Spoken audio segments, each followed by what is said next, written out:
With patch 2.2, Cyberpunk 2077 got a variety of new secret features, like this new street race encounter you could find in Watson. You can find this for yourself right around here. Just go past this turn at nighttime, just down from the NID docks fast travel point, and you'll stumble upon a bunch of flares, as well as a big crowd who gathered to watch a game of chicken, where basically both cars just drive at each other and the person who turns away first loses the bet and in turn kind of loses the chicken race. Except, as we can see here, one driver ends up veering off into the water, which triggers all of the other spectators and even this other driver to run away from the scene. And if you dive into the water, you could find some of the backstory on what happened here. The trunk of the vehicle pops open, revealing a case with some meds for cyberpsychosis within. Fun fact, as far as I can tell, this is the only place in Night City you could currently get these meds. There's also some bluegrass, which is just a type of alcohol here, as well as 1,750 eddies, that likely being the betting money for the race. But then a shard that explains what exactly the plan was. Needles was seemingly the driver of this car, and Jen Fournette is his partner. Cut the crap, Needles. Jen, relax. Gonna be alright. Always is. When I win these eds, we're gonna buy all the blue glass we can get our hands on. You almost died last time. Jesus, we don't need this. I'm worried about you, not eds. Chill. This Choom doesn't stand a chance against me. Marty said the same thing last week before he got flatlined. Marty was weak. Honestly, a bit of a sad story. His girlfriend wanted him to not do this chicken race, but Needles did it anyway for some liquor money and ended up dying as a result. This overall scene does seem like it could be a movie reference, but I couldn't figure out which movie it was. Although, something that definitely is a movie reference is the Type 66 Bulitt. So this vehicle was technically added all the way back with patch 1.5 as a reward from the fixer Dino. It was a weird one because while many of these quadras do have a reference to some other kind of media, and many of these are actually featured in the name of the vehicle, for whatever reason, despite the fact that this green quadra looked exactly like the Bulitt vehicle, it looked like a very clear reference, it never actually had that name, at least until earlier today. And fun fact, Bullitts have a special place in my heart. I actually grew up riding inside of a 2001 Bulitt. And car skins have now become a bit of a commodity in Night City. Patch 2.2 of course added this new twin tone feature, where you can buy skins off of other cars, including some unique skins. So now, there are going to be some special skins on the streets of Night City, like this cool chameleon skin that'll change color based on your current viewing angle. As far as I can tell right now, a lot of these vehicles are just intermixed with the others, but there's a couple of locations where you can consistently find good stuff, with one of the best places being Gold Beach Marina, located right here on the map. You'll find a variety of higher end cars with unique skins parked here. And one of the powerful aspects of this is if you wait, these skins will instantly reset so you could farm them pretty easily. Most of the other locations in the game won't reset like this. But 2025 is fast approaching, and whether it be for you or someone else, you can give the gift of health this holiday season. That with today's video sponsor, AG1. I've been using AG1 for a few weeks now, partially because I could never stick to taking these damn multivitamins and yeah, just not a fan of veggies. So AG1 steps in to fill in those gaps for me. And I've already started to notice some benefits. I try to work out 6 days a week, and with AG1, I've been noticing more energy during workouts. Those final sets are becoming a bit easier to get through, and I've even noticed myself turning away from that third cup of coffee right in the middle of the day. That's something I've been struggling to abandon for a while now, but AG1 got me over the finish line. And for something this color that's meant to be healthy, this tastes shockingly good. But one of the background benefits that I really like about AG1 is it'll also improve your immune health. I recently went to Fallout New Vegas Day with 9,000 other attendees. Tons got sick after the event, but I had AG1 to help support my immune system. And as a result of that, these AG1 travel packs are now coming with me on every single vacation. And since you watched this video, I'm going to hook you up. Sign up using my link below or the QR code on screen. You'll get this awesome welcome kit, which includes literally everything you need, featuring $76 of free extras. And it goes even further. Just by using my link or scanning the QR code on screen, you'll save $20 off your very first subscription of AG1. But moving past some of this vehicle content, there was also a new secret encounter added with patch 2.2. Now, if you head over to Tom's Diner, located right here on the map, you might find a bunch of NCPD and Max Tax officers all hanging out here. This is a pretty cool one. You can find officers guarding all of the doors along with a ton of their vehicles parked outside. Within, you'll find the complete mix of NCPD characters. Regular street officers of all different levels, but also basically all of the different variants of Max Tac that can spawn. And yes, you can fight these guys, which will instantly give you a 5-star wanted level, but a pretty cool addition. You've seen lots of random encounters in Night City where you see the cops actually being cops, so separately it's nice to see see them just living in Night City, grabbing lunch on their break. There's a new cat to find in Night City inside this building located right near city center. You can go in and up the stairs to find a new cat that is simply named Cat sitting on a bench. You can sit next to the cat and you'll wake up to find it moves to sleeping on your lap, and if you do click Do Not Disturb, the cat will just disappear, ending the scene. Seemingly just a minor little cat interaction. I couldn't find anything deeper around this, although as you could probably imagine, some Cyberpunk fans are already looking for a deeper meaning in this one. Photo mode of course got a massive overhaul with patch 2.2, and within there are some new secrets. You can now spawn in NPCs around you, and some of these, like Atom Smasher, have their own unique set of pose options. So Atom Smasher has custom poses for both idle and action, so you can create some really unique shots that you just can't with any other character. But also, you might notice that all of the other NPCs seem to only have one available action pose for whatever reason. The reason is it's a bug. So if you do download the NPC Action Poses Fix mod, you can immediately unlock the rest of the options on PC. And I would definitely do this. Some of the action poses are really cool and can create some really cool screenshots. This is obviously something that needs to be fixed by CDPR, but considering we didn't even expect to get this update, it's not really known when the next update may come, if it ever does. Smart frames are also added, along with a more proper gallery. And a cool feature of this is you can actually put custom photos into the smart frames. You can do this on PC by simply going to your default pictures folder and look for the Cyberpunk 2077 subfolder within. And then you can simply rename and throw in a couple of pictures of your own, whether they be Cyberpunk related or not. And then of course with these smart frames in game, you can have them posted right in your apartment. And of course, many members of the community are utilizing this for some very funny combinations. Patch 2.2 also added in a new scavenger hunt side objective into Cyberpunk 2077. You can start this one just by waiting a couple of days in game after you download the update. Then somebody named Jim B will text you a picture of a cyberpunked Joker, which does say, a gang of rogue Jokers has scattered across Night City. Hidden in plain sight, they plot and scheme to seize control of the city's gambling scene. Embark on an unforgettable adventure to help track them down. Fame and spoils await. You can reply to this, to which you'll eventually receive a picture of your own, and really this is the crux of this quest. 10 of these new Joker cards are hidden around Night City. You'll get this picture as a clue as to their location, but then must go on to find all 10 of these Jokers for a reward. This of course is a reference to the very popular game Balatro, which has a good likelihood of winning a Game of the Year award tonight. There was recently a collaboration event where you could get some Cyberpunk content in that game, and now we're seeing the reciprocal with some Balatro content in Cyberpunk. I'm not going to spoil this complete puzzle to you, but basically you'll just continuously get texts and have to go to each location to find a Joker drawn somewhere,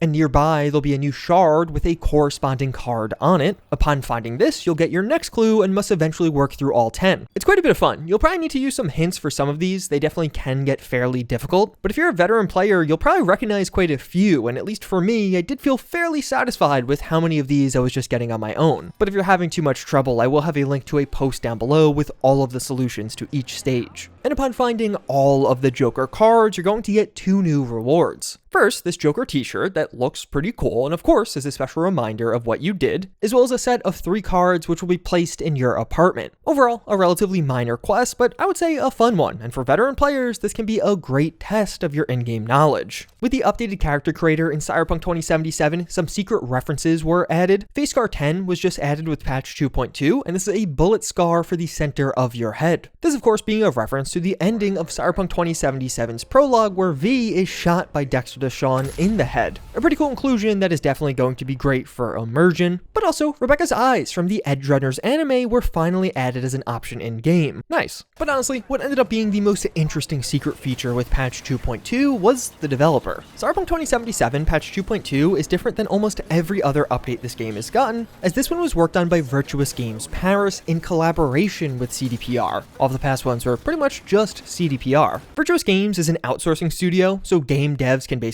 hire them to provide additional development on certain projects. This is actually the original source for that Oblivion remaster/remake leak we got last summer. Apparently these are the guys working on the remake, which is another thing that we could see get announced relatively soon, assuming it's actually real. But either way, Virtuous Games is now working on Cyberpunk 2077, or at the very least they worked on patch 2.2. They talked a bit about this during their Red stream, but Pal Sasko also replied to my own update video. which, yeah, is pretty awesome. Like, it's an honor to have Pal commenting on my video, but just overall, to make an update video about a game, and then have one of the directors of that game watch the video, say, hey, cool, and then share some extra details on something I talk about in the video. I've been doing this for almost 9 years. That's a top 5 moment for me. That's really awesome. But what he said was pretty interesting. As an associate game director, I've directed the update, reviewed and approved design and choices the team was making to be sure everything stays in line with Cyberpunk 2077. It's very dear to us, so we collaborated very closely with Virtuous. That was a response to some of my own speculation in that video, because it really sounded like Virtuous did nearly all of the work on that update, and I was speculating that, and it seems like it was kind of confirmed by Powell here. It was overseen and somewhat managed by CDPR, but it seems like a lot of the actual development work was done by Virtuous. To which the very next question is, well, why? Why would you even bother with that? That is kind of the crux of this secret feature. Why is CD Projekt Red hiring a third-party company to work on an update for the game that is, 1, 4 years old now, but even further, wasn't actually supposed to get any more updates? I mean, CDPR themselves said about a year ago that the updates, at least the big ones for Cyberpunk 2077, were ending, but clearly something changed around this. The final update talk came from this tweet, again from about a year ago. We have one more patch for Cyberpunk 2077 up our sleeve, and it's called Update 2.1. And this was even further reinforced as a CDPR spokesperson said to IGN, to echo Marcin Momot's tweet, Update 2.1 is meant to be the last big update. Obviously, that wasn't true. We just got patch 2.2, but I wonder if this reflects a greater change internally. At the end of 2023, CDPR's CEO stepped down. This is a pretty big milestone, because that marked the end of the tenure of the joint CEOs that launched the game. The company had now completely moved on to a different group of joint CEOs who are now running the company. Do we see 2 new CEOs start in 2024 and then have a couple of new ideas of what they still could do for Cyberpunk? And then in turn, we're hiring Virtuous Games and potentially getting even more? Because at the end of their red streams detailing patch 2.2, they did say this. And maybe we still have a surprise or 2 left for you. Maybe.